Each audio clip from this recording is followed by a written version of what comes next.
Si pregustavano già i primi 3 punti all'Esseneto in occasione della partita con il Rende, ove la squadra di Di Napoli ha giocato un buon calcio, convincendo i tifosi presenti, circa 500, ma alla fine gli ultimi 15 minuti sono stati fatali alla squadra azzurra, che dal 2-1 è passata al 3-2.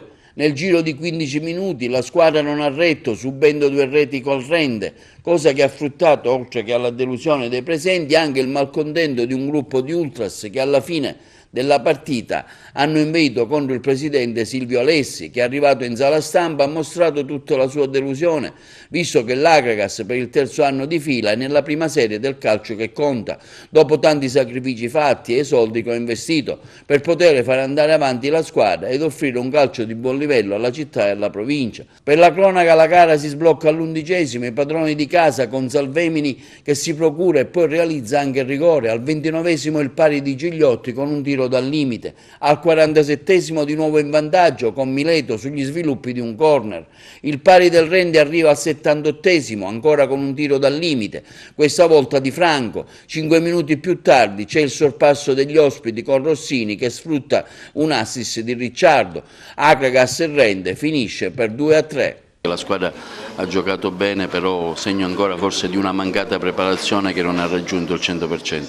Una squadra che ho visto in campo messa benissimo per i primi 70 minuti, giustamente come dicevi tu, ha tenuto il campo, ha fatto 2 gol, ha giocato a mio modo di vedere una buona partita, poi magari un momento di poca concentrazione, un autogol con un tiro da fuori con una deviazione che è stata veramente una cosa assurda e ci ha tagliato un po' le gambe. È chiaro che sono ragazzi, sono dei giovani che devono ancora crescere, devono migliorare, devono portare sulle gambe 90 minuti.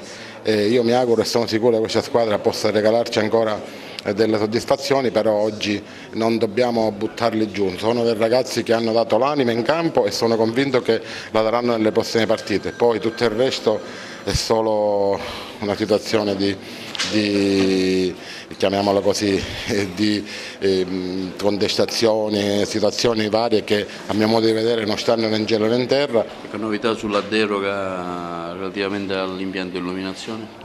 Abbiamo fatto un incontro a Firenze perché la Lega ci ha dato l'out-out, quindi non c'è più possibilità di giocare all'estero senza l'impianto di illuminazione, quindi abbiamo dovuto prendere un impegno formale a realizzare l'impianto di illuminazione. Ci daranno sicuramente 3-4 mesi di tempo e quindi giocheremo all'Esseneto per poter iniziare l'iter, quindi dei mutui, dei progetti, dei finanziamenti eccetera, in modo che possiamo finalmente mettere mano a questo impianto. È chiaro che bisogna rivedere un po' tutta la convenzione col Comune, bisogna fare il mutuo, il Consiglio Comunale ci deve ridare il mutuo, ci deve deliberare il mutuo per la realizzazione dell'impianto. È un iter abbastanza lungo, però senza di questo noi non potremmo più giocare all'Esseneto, quindi abbiamo questi 3-4 mesi di tempo per poter attivare la procedura. È veramente un peccato per il risultato, perché avevamo fatto alla fine è un pensiero che ci accomuna a tutti, sia la stampa sia noi altri abbiamo fatto una buona prestazione. Sicuramente nel momento del vantaggio potevamo chiudere la partita in maniera diversa,